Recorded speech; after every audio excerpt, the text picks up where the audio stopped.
धन्यवाद। रणबीर जी, आप अभी हाल ही में कमलनाथ जी के साथ शामिल हुए हैं, उनकी क्या विचारधारा आपको ऐसे समझ में आई? आपका तो एक बड़ा चेहरा था, हिंदुत्ववादी चेहरा था, आप जहां देखो प्रदर्शन करते दिखाई देते थे, हिंदुत्व के नारे को जोर लगाते दिखते थे। अब क्या ऐसा हुआ कि आप कांग्रेस में शामिल हो गए?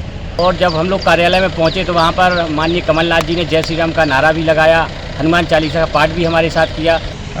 कांग्रेस की जैसे बात की जाए कि छतरपुर से अगर छतरपुर विधानसभा की बात की जाए तो आलोक चतुर्वेदी यहाँ पर हैं, लेकिन और सामने पूर्व राज्य मंत्री ललिता यादव हैं, बब्बू राजा भी बीच में खड़े हुए हैं। उनसे ये अनुमान लगाया जा रहा है कि आलोक चतुर्वेदी को बड़ा नुकसान होने वाला है और बब्बू राजा फूट फूट कर रोए भी थे कि मेरे साथ गलत हुआ है। तो इस पर क्या कहेंगे आप? जो भी ये बीच में खड़े हो जाते हैं वो सिर्फ वोट काटने के लिए खड़े होते हैं, उनका कोई जीतने का कुछ भी नहीं रहता। तो फ़र्क तो पड़ेगा ना बब्बू राजा से? कोई फ़र्क नहीं पड़ने वाला है। और अगर बब्बू राजा कांग्रेस से निकल के खड़े हुए हैं तो बीजेपी से उससे ज़्यादा लोग बीजेपी के चाचा जी के साथ काम कर रहे हैं, खुल के भी कर रहे हैं, कुछ लोग अंदर अंदर से भी काम कर रहे हैं। देखिए, ये छतरपुर विधानसभा की बड़ी बात इन्होंने कही है कि अंदर अंदर कुछ लोग ऐसा काम कर रहे हैं जिसका नुकसान ललिता यादव जी को पहुंच सकता है। आपने यही बात कही ना? बिल्कुल, निश्चित रूप से सब लोग लगे हैं, हमारे सबसे संपर्क है और कुछ लोग सामने नहीं आ रहे क्योंकि सरकार इतने सालों से है, 18 सालों से डर रहे हैं लोग, लेकिन काम कर रहे हैं और उनको मैं बधाई देना चाहता हूँ क्योंकि वो जान रहे हैं कि पज्जन चाचा जी ने वास्तव में छतरपुर के लिए काम किया है। नमस्कार, सिटी न्यूज़ 18 में आपका स्वागत है। मैं हूं जे क्यासु। हमारे साथ बजरंग सेना के राष्ट्रीय अध्यक्ष रणबीर पटेरिया मौजूद हैं, जो संपूर्ण मध्य प्रदेश का भ्रमण कर रहे हैं। वर्तमान में जो उनकी छवि है वो कांग्रेस को लेकर है और पूर्व में जो वो नेता थे वो उनकी हिंदुत्ववादी एक छवि मानी जाती थी। कहने वाली बात ये है कि जब लोग कांग्रेस में शामिल हो जाते हैं तो उनके ऊपर एक धब्बा ये लग जाता है कि ये शायद हिंदुत्व को सपोर्ट नहीं कर रहे हैं या हिंदुत्ववादी छवि उनके साथ नहीं है। हम रणबीर पटेरिया को आपसे सीधे जोड़ेंगे और उनसे जानेंगे कि आप कांग्रेस में शामिल हो गए हैं तो अब कांग्रेस की विचारधारा क्या है। रणबीर जी, आपका बहुत बहुत स्वागत है। आपके चैनल का बहुत बहुत धन्यवाद, सिटी न्यूज़ चैनल का। लगातार मैं देखता हूँ कि छतरपुर शहर के अलावा पूरे ज़िले और प्रदेश में आपका चैनल बहुत अच्छा काम कर रहा है, आपका बहुत बहुत धन्यवाद। रणबीर जी, आप अभी हाल ही में कमलनाथ जी के साथ शामिल हुए हैं, उनकी क्या विचारधारा आपको ऐसे समझ में आई? आपका तो एक बड़ा चेहरा था, हिंदुत्ववादी चेहरा था, आप जहां देखो प्रदर्शन करते दिखाई देते थे, हिंदुत्व के नारे को जोर लगाते दिखते थे। अब क्या ऐसा हुआ कि आप कांग्रेस में शामिल हो गए? निश्चित रूप से हम लोगों ने कांग्रेस को ज्वाइन किया है, हमारी पूरी बजरंग सेना की टीम ने, और हमने देखा माननीय कमलनाथ जी ने जो बोला था, उन्होंने कहा था सरकार बनने के बाद हम गौशालाएँ बनवाएंगे, तो पूरे मध्य प्रदेश में उन्होंने गौशालाएँ बनवाई हैं। उन्होंने कहा था किसान भाइयों का कर्ज माफ़ करेंगे, उन्होंने कर्ज माफ़ किया है। लेकिन बीजेपी की सरकार जो भी बोलती है आज तक उसने कुछ भी नहीं किया है। और लगातार मैं देख रहा था कि यहाँ पर हमारे कार्यकर्ताओं पर बहुत से ऐसे कार्यकर्ता हैं जिन पर हमारे मामले दर्ज हो रहे थे। तो जहाँ बात हिंदुत्व की आती है तो ऐसा नहीं है, कांग्रेस पार्टी सभी धर्मों को मानने वाली है। हम लोगों ने वहाँ जाकर देखा और जब हम लोग कार्यालय में पहुँचे तो वहाँ पर माननीय कमलनाथ जी ने जय श्री राम का नारा भी लगाया, हनुमान चालीसा का पाठ भी हमारे साथ किया। तो ऐसा बिल्कुल भी नहीं है कि कांग्रेस पार्टी किसी धर्म की विरोधी है, वो सभी धर्मों को मानने वाली है और हमें इसी तरह का रहना भी चाहिए क्योंकि हमारा देश, सभी धर्म हमारे देश में रहते हैं, सभी धर्म के लोग, तो हमें सबको बराबर सम्मान देना चाहिए। जो गलत है, जो अपराधी है, वो किसी भी धर्म का हो, किसी भी जाति का हो, उस पर कार्रवाई होना चाहिए। वो हमारे माननीय कमलनाथ जी करते हैं। अभी हाल ही में आप कांग्रेस की विचारधारा से जुड़े हैं, तो एक आपको लंबे समय हो गया था आपकी भाजपा में रहे और अपनी खुद की एक सेना बनाकर आप चलते रहे, तो कोई डिफरेंस पाते हैं क्या इन दोनों में?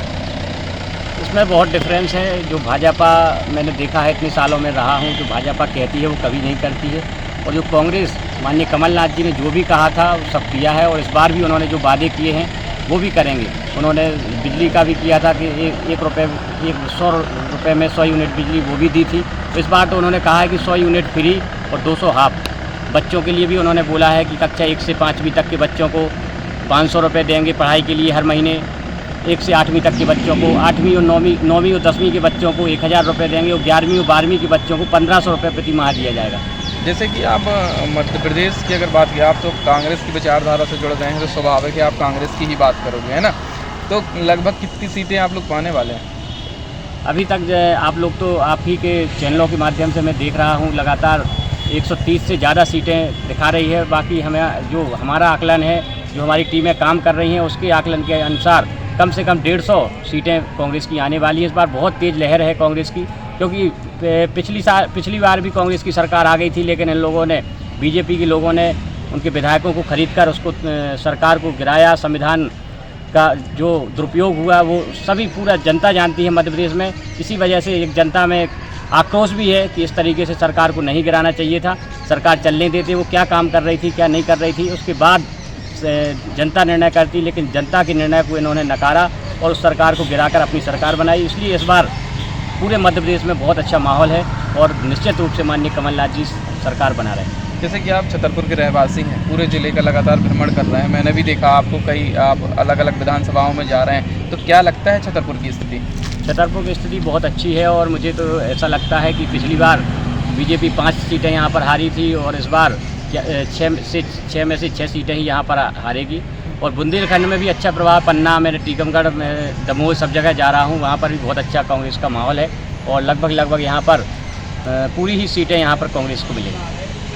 कांग्रेस की जैसे बात की जाए कि छतरपुर से, अगर छतरपुर विधानसभा की बात की जाए तो आलोक चतुर्वेदी यहाँ पर हैं, लेकिन और सामने पूर्व राज्य मंत्री ललिता यादव हैं, बब्बू राजा भी बीच में खड़े हुए हैं। उनसे ये अनुमान लगाया जा रहा है कि आलोक चतुर्वेदी को बड़ा नुकसान होने वाला है और बब्बू राजा फूट कर रोए भी थे कि मेरे साथ गलत हुआ है। तो इस पर क्या कहेंगे आप?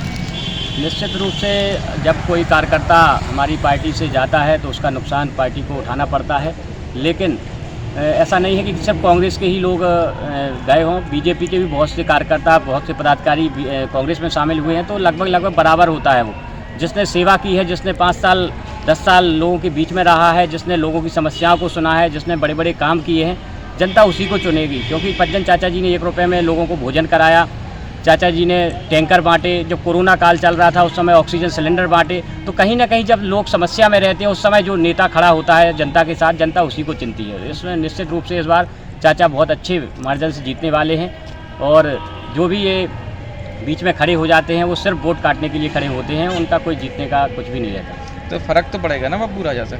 कोई फ़र्क नहीं पड़ने वाला है और अगर बब्बू राजा कांग्रेस से निकल के खड़े हुए हैं तो बीजेपी से, उससे ज़्यादा लोग बीजेपी के चाचा जी के साथ काम कर रहे हैं, खुल के भी कर रहे हैं, कुछ लोग अंदर से भी काम कर रहे हैं। देखिए, ये छतरपुर विधानसभा की बड़ी बात इन्होंने कही है कि अंदर कुछ लोग ऐसा काम कर रहे हैं जिसका नुकसान ललिता यादव जी को पहुंच सकता है। आपने यही बात कही ना?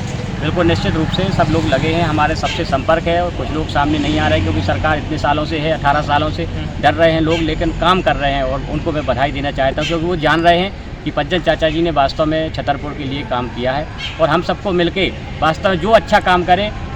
और 5 साल के लिए आप कांग्रेस को, क्योंकि जनता के हाथ में चाबी होती है, आप 5 साल कांग्रेस को देखिए, अगर कांग्रेस अच्छा काम नहीं करे तो आप फिर बीजेपी को चुनिए, लेकिन बीच में हमें सरकार बदलते रहना चाहिए क्योंकि अगर आप एक ही सरकार पर रहेंगे तो वो सरकार फिर काम नहीं करती है, उसे घमंड आ जाता है। तो घमंड को चूर करने के लिए एक बार आपको कांग्रेस को चुनना चाहिए।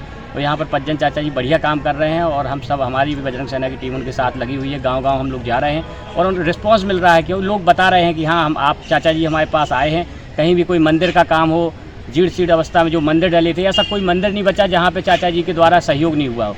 चाहे कोई मस्जिद हो, कहीं भी किसी को भी अगर ज़रूरत पड़ती है तो चाचा जी उसका सहयोग करते हैं बिना भेदभाव के, कोई भी धर्म का हो, कोई भी जाति का हो। और राजनीति में ऐसा ही होना चाहिए, ये जाति वाला सिस्टम नहीं चलना चाहिए इसमें तो, क्योंकि नेता तो किसी एक जाति से नहीं चुना जाता है, वो सब जाति के लोग, सब धर्म के लोग उसे वोट देते हैं जब वो नेता बनता है। तो नेता को भी ये सोचना चाहिए कि हमें सभी जाति धर्म के लोगों का सहयोग करना चाहिए। देखिए, हिंदुत्व विचारधारा से जुड़े हुए रणबीर पटेरिया कांग्रेस में शामिल हो चुके हैं और उन्होंने हिंदुत्ववादी विचारधारा से भी लोगों से अपील की है कि लोग उनके साथ जुड़ें और कांग्रेस का साथ दें। लेकिन देखने वाली बात ये होगी कि जो कांटे की टक्कर छतरपुर में अभी चल रही है तो इसका परिणाम क्या होगा। हालांकि उन्होंने मध्य प्रदेश की पूरी स्थिति साफ की है, लेकिन आगामी दिनों में ही पता चल पाएगा कि किसके पक्ष में ये गेंद जाती है।